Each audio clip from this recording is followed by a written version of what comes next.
Yo guys, and welcome to a new video. Today I will be talking about the Mastermind.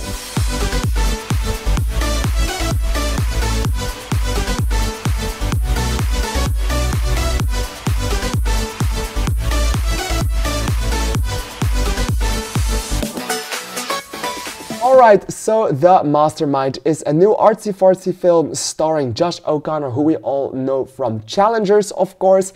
And this film has come to my radar because of someone talking about it on TikTok, and she was a really great fan of Josh O'Connor, and I was just like, it sounds interesting, because the premise of this film really does sound interesting. It's about a heist, and we all know that I really love heist films if they have the tension right, if they build up greatly towards a very tense third act with a very tense heist, which is the reason what won me over earlier this year on Den of Thieves 2.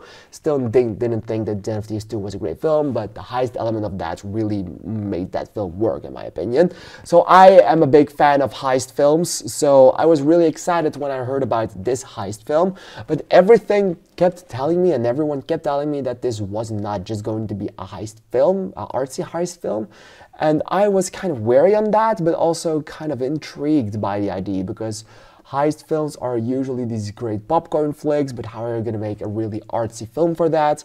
Well, the way that they did it was really great, because they used this film to get something of a character study out of there.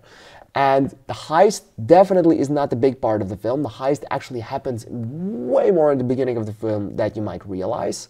And it's more about the aftermath and the way that they planned this thing and the way that they cope with things in this film. That is what made this movie stand out. It's not about the heist itself, it's about the choices you make afterwards and how you evolve on that human being wise. Like, what if all goes to shit?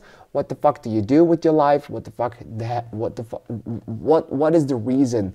What made you so sure that doing that heist was a great idea? And it deals with those repercussions of your choices in a great way that made sure that you feel like the man that we are following, Josh O'Connor, you can definitely see he's responsible for every single bad thing that has come to him since that heist, which is what I love about the film. It doesn't make things better, it doesn't make things funnier, or it doesn't make things happier. It shows you that this man did make some stupid choices, and it doesn't hold back on making him suffer for his stupid choices.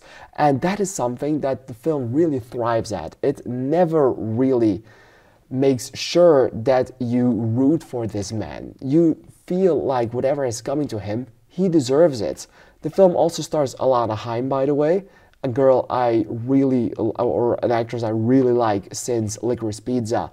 Haven't really seen in other things that stood out to me. She was in One Battle After Another, but I, for the love of God, can't remember that role. But yeah, she was in this. She barely had anything to do in it, but when she did something, she was really great. And the story is great because of those regards, that it doesn't make anything more lighthearted, and instead shows us the suffering that this man went through because of everything that he did, and shows us his delusionment in some capacity, which was really great. I do think the film drags on a little too long and could have been shorter if some of the shots just were shorter. Sometimes it really takes its time with certain shots, with certain reactions, and it could have been trimmed down on that regard a little bit. Make it a little bit more fast-paced, because it was really slow, and I do like a slow film from time to time. Maybe this film sometimes overdid it a little bit. It could have been a little shorter.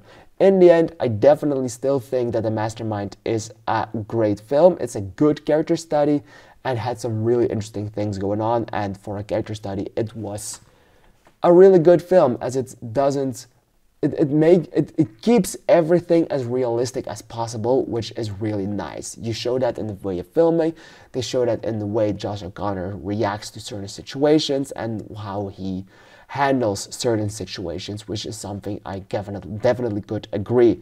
Still think the film was a bit too long and did kind of drag in the middle parts, so I am not overly fond of this film and do not see it as one of the greatest things ever made.